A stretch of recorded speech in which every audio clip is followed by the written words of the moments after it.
Hello and welcome to Climbing Daily. Today we have part one of a two-part exclusive interview with high-altitude mountaineer Adrian Ballinger. Now, he's previously climbed Everest without oxygen and he set his eyes on K2, one of the world's most deadliest mountains, and his goal, again, to climb it without supplementary oxygen. There was a film made about the ascent which has had over 1 million views on YouTube, and this is his story. On these big mountains, we're taking big risks. We need to be aware of those risks and mitigate those risks to the greatest level we can, and we have to know when it's time to go home.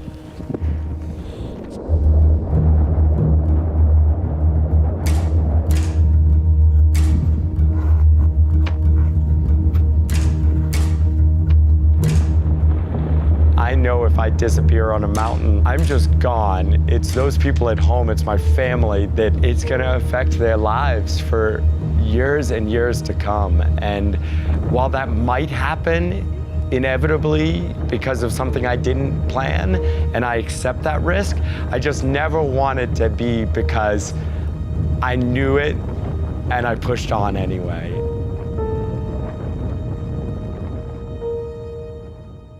My name's Adrian Ballinger. I'm a high-altitude climber, skier, and mountain guide, and the founder of a guide company here in the US called Alpenglow Expeditions.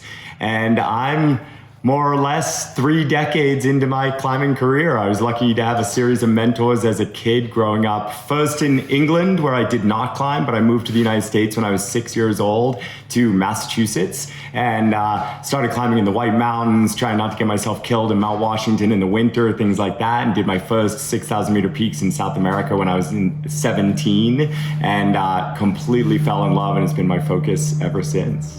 So we created a film called Breathtaking about our ascent without oxygen last year, summer 2019, of K2, the second tallest mountain in the world. In the Karakoram Range on the border of China and Pakistan stands K2, the world's second highest peak. Standing at 8,611 meters, or 28,251 feet, it is widely considered to be the world's most difficult mountain to climb. Climbers regard K2 as the ultimate achievement in mountaineering, and for good reason. More people have been to outer space than have stood on its summit. In the 117 years of expeditions to K2, from 1902 to June of 2019, less than 400 people have ever reached the summit of K2 and lived to talk about it. After the third American K2 expedition in 1953, outfitted by Eddie Bauer, climber George Bell told reporters, "K2 is a savage mountain that tries to kill you," giving the mountain the nickname it carries to this very day, the Savage Mountain. K2 is something that I've dreamt of for decades. I've spent the last 13 seasons guiding and climbing on Mount Everest every single year, so I have a lot of experience on Everest, including one summit without oxygen. But K2, the Karakoram, I had always kind of avoided. I felt like it was too dangerous for guiding, for my comfort. So finally, thanks to Eddie Bauer, one of my main sponsors, and a great climbing partner, Carla, Perez, who actually came up with the idea while we were down in Argentina. We drank too much red wine and decided we should go climb K2 without oxygen together. As a certified Ecuadorian mountain guide, Carla Perez has guided on big mountains all over the world. She has successfully summited 3 of the 14 8,000 meter peaks, and she's done each one without using supplemental oxygen. And it took us about 1.5 years to put the trip together. It was my very first trip to the Karakoram. We were lucky enough to have Topo Esteban Mena with us filming, who's a just amazing high altitude climber in his own right, but wore oxygen and supported us and took footage. And the expedition was a pretty wild one. So many things went wrong through the season before we finally, just enough things went right for us to squeak through and get on top. And the film is kind of about those struggles and also the fun and beauty of the place. Carla Perez and Topo Esteban Mena and Palden Namge and Pemba, these are people I just trust implicitly and have spent so much time in the mountains with, that when they finally invited me, you know, really this was Carla and Topo's trip originally, and they invited me on the trip and it was like, just all of a sudden it was like, it's absolutely the right time. The difference between climbing without oxygen and with oxygen on 8,000 meter peaks, on the tallest peaks in the world, it's really difficult, honestly, to describe the difference. I didn't know it until I started playing in kind of both forms, but I don't want to take away from climbing with oxygen. You know, I don't think that only a very tiny percentage of the world's population who has the genetic advantage to be able to survive at 28,000 feet without oxygen should be the only people able to see these beautiful places. The easiest way to describe it, oxygen tanks that weigh about 9 pounds each, they effectively reduce the altitude of the mountain maybe 1,000 meters on average. That's not scientific, but anecdotally. So it is going to feel quite a bit easier. And the other big thing is it keeps your mind really clear-headed, and it keeps you really warm because your circulation remains oxygenated. So when I started playing without oxygen, the biggest things I noticed was a real difficulty making intelligent decisions up high, and that gets pretty scary pretty quickly when things start to go wrong. And then the second thing is my level of warmth. I really struggle to keep my hands and toes and not lose toes and fingers up high without oxygen, and that scares me as well. I think coming home without toes and fingers would feel like a real failure for me. Everybody asks, no, these are not oxygen masks, but we have found them pretty key to climbing without oxygen. They capture humidity and warmth as you breathe out, so then the next breath you breathe in is already pre-warmed. Makes a huge difference to not getting as bad a cough up here when you might be breathing 40 or more times a minute. Plus, they look pretty cool, right? So K2 is more dangerous, is considered more dangerous, and actually the statistics support that it's many times more dangerous than Everest and most of the other 8,000 meter peaks for a few reasons. First of all, it's much further north than Everest and really gets totally different weather patterns, and they're much less predictable. So while I now feel like on Everest we can pretty much nail the weather forecasting and make sure no one's up high during big storms, wind and snow, in Pakistan people still get caught all the time up high in big storms. Good weather windows are rare in the Karakoram Range, especially on K2. Weather conditions are unpredictable because K2 rises so much higher than the mountains around it. It touches the upper atmosphere, so it can create eddies in the jet stream, like a rock jutting out of a raging river. Second, the much more technical nature. Essentially, you have like 40 minutes of flat walking on a glacier, and then, 9,000 feet of steep climbing, whether it's rock climbing or two-tool ice climbing, or it's just steep snow. All of that means anything that falls off the mountain falls very fast and down on you. So there have been so many fatalities from rockfall, icefall, and big avalanches. Avalanches that not only wipe out people climbing, but also wipe out camps. Walking into base camp on K2, and of course the first thing we see, huge avalanche cloud covering the route from base camp to the base of the Abruzzi. And then the final thing that, I always leave it for the end is the bottleneck.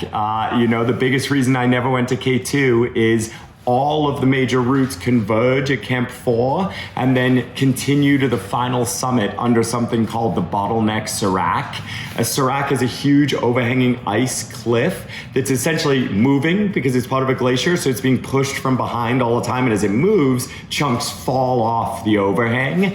And so this cliff is probably, 200 meters tall, 600 meters wide, and without oxygen, I think I spent 6 hours underneath that cliff. And everybody knows it drops chunks of ice between microwave size and like small cabin size on a daily or every 2-day basis. And so there's this true random piece to K2 that it doesn't matter how good you are. If it's your time, it's your time. And that makes the mountain very dangerous. Finally getting a look at the beast. The bottleneck Serac. This is the huge ice cliff up and left of Topo and Carla, and unfortunately the route goes right under it.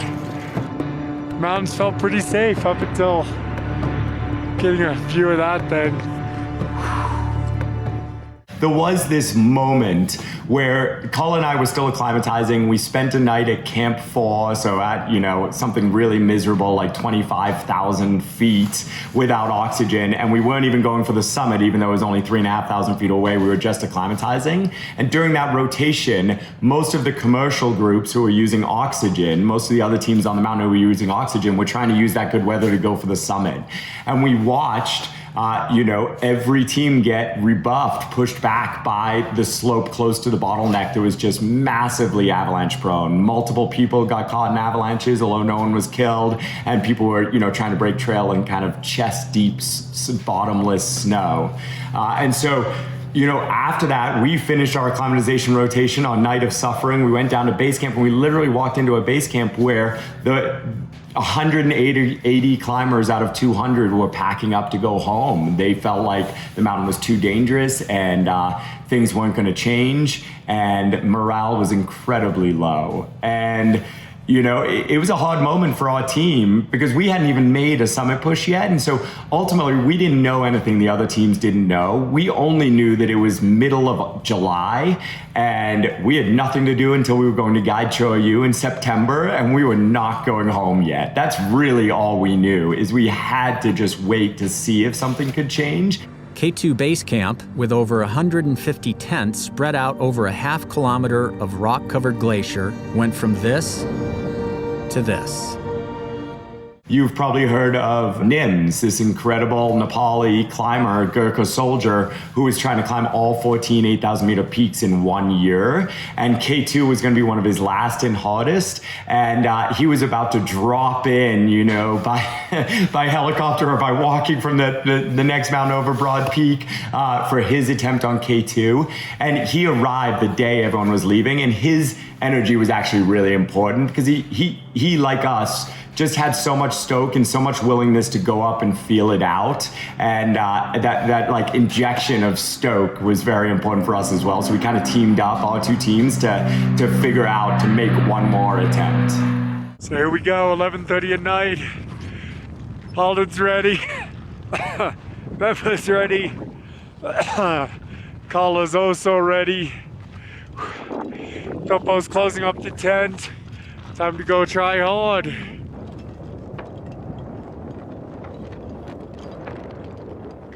On our summit push, finally getting out from underneath the bottleneck Serac, turning onto the slope that had turned around all the other teams. And number one, knowing I was safe from the bottleneck. And number two, knowing that slope that had stopped everyone else had gone from neck deep snow to completely clear blue ice, like the hardest blue ice you've ever seen. Really difficult to climb, but not avalanche prone at all because wind had just ripped the entire upper mountain clean.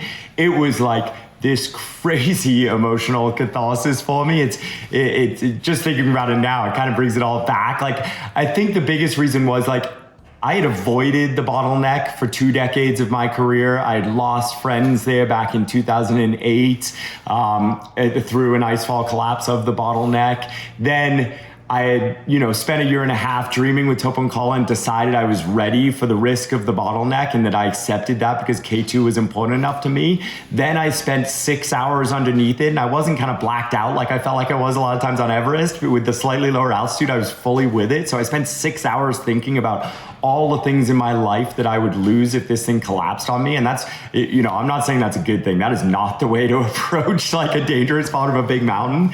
But for whatever reason, that's where I was. I was thinking about me and Emily and the new house we had just bought and the dog we have and all the climbs we want to do around the world. And I just really struggled with it. So getting around the bottleneck and finally being on top and knowing we were going to summit 100% as a whole team and that I was never going to have to be under that thing again, it's the most meaningful, memorable moment of my climbing career.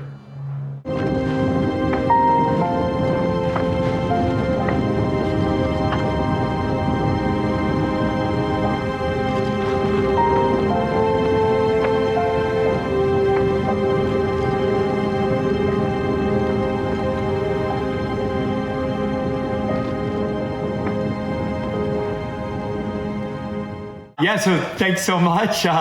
Great questions. It's really fun to be here talking to you. And, just to everyone out there, I'd love it if you go check out a film from K2. It's called Breathtaking. The link is down below. It's free, and I think it's a fun time to escape your living room for 45 minutes. And if you're interested in following or hearing more, I'm Adrian Ballinger on Instagram, Dangerous Stick TV on YouTube, and my guide company is Alpenglow Expeditions. We'd love for you to come out and climb in the mountains with us.